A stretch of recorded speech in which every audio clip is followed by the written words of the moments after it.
C5+1 formatidagi sammit Markaziy Osiyo mamlakatlari va Amerika Qo'shma Shtatlari o'rtasidagi munosabatlar rivojida albatta yangi bosqichni boshlab bermoqda. Sababi bu fikrimizcha muloqotdan amaliyotga o'tish pallasi ekanligini alohida ta'kidlashimiz lozim.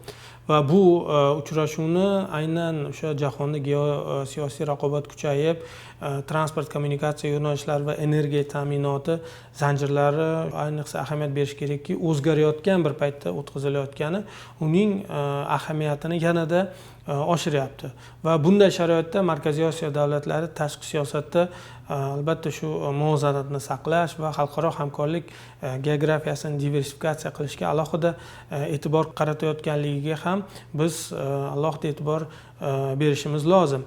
Va shu borada aytish lozimki, AQSh davlat departamenti C5+1 platformasini adolatli va o'zaro manfaatli iqtisodiy sheriklikni rivojlantirish, energetika xavfsizligini mustahkamlash va mintaqaviy barqarorlikni ta'minlash vositasi sifatida ta'riflamoqda. Shu bois aynan mana shundan kelib chiqib biz ham ta'kidlashimiz lozimki, bu format raqobat emas, imkoniyat arxitekturasi deb biz fikrimizcha bunga qarashimiz lozim. Bu avvalo o'sha mintaqa resurs va strategik imkoniyatlari yuqori ekanligi bilan ham ahamiyatlidir. Chunki Qozog'iston va O'zbekistonda uran va nodir metallar bo'lsa, Qirg'iziston va Tojikistonda suv energetika quvvatlari, Turkmanistonda esa yirik gaz zaxiralari mavjud. Aynan mana shu resurslarning mintaqada ekanligi bu o'sha yashil iqtisodiyot hamda yuqori texnologiyalar sanoatida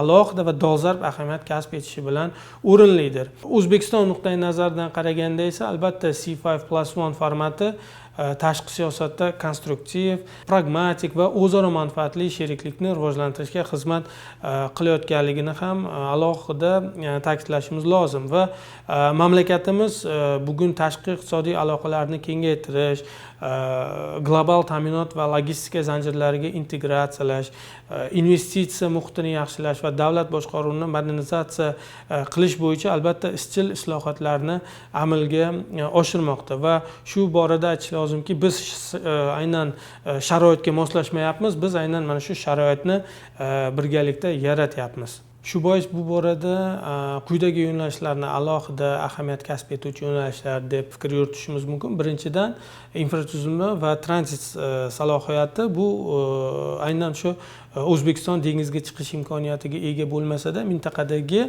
muhim transport uzili hisoblanishi bilan ahamiyatlidir va shu bois ham aynan AQSh bilan hamkorlik Transkaspiy yo'nalishini albatta rivojlantirish, sharq-g'arb koridorlarini kengaytirish, temir yo'l va port infratuzilmasini integratsiyalashga albatta xizmat qilishi bilan ahamiyatlidir. Undan tashqari, ikkinchidan bu o'sha qayta tiklanuvchi energiya va sanoat modernizatsiyasi, bu ham juda muhim yo'nalish hisoblanadi. Chunki O'zbekiston 2030-yilgacha energiya balansida o'sha qayta tiklanuvchi manbalar ulushini 40% ga yetkazishni maqsad qilgan.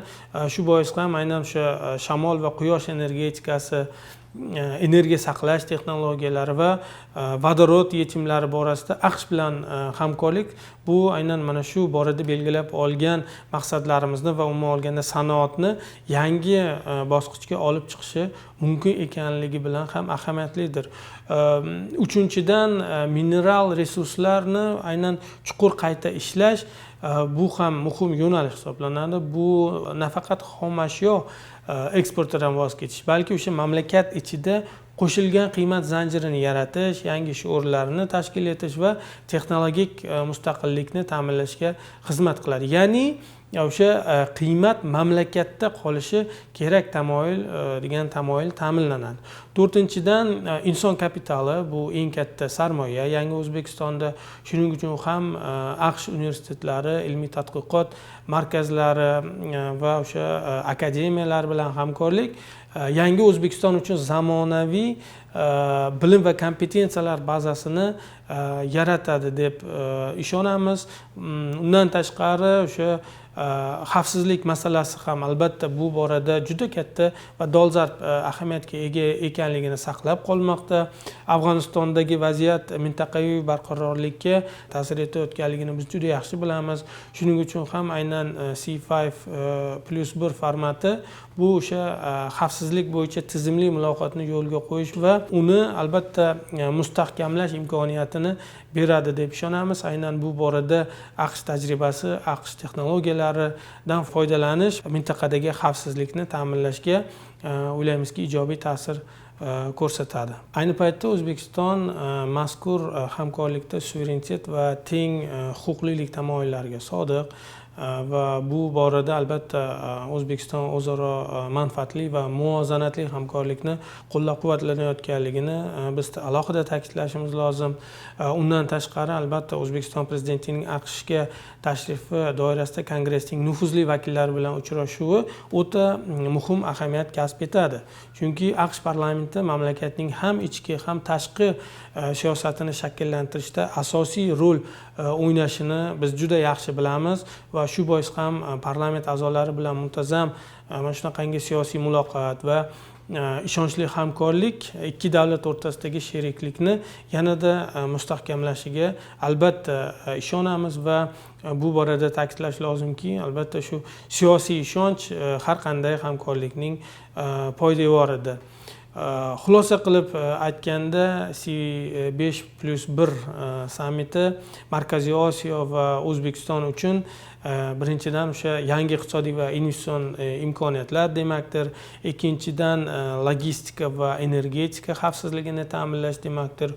Uchinchidan texnologik rivojlanish va sanoat modernizatsiyasi va to'rtinchidan shu yuqorida aytilgandek inson kapitalini rivojlantirish imkoniyati va mana shunaqangi yo'nalishlar albatta o'zini amaliy natijasini beradi deb ishonamiz. Aynan mana shu C5+1 formatidagi muloqot o'z o'rnida shuni ta'kidlash lozimki, albatta bu o'sha O'zbekistonning mustaqil, ochiq va pragmatik rivojlanish strategiyasiga mos keladigan muhim qadamdir.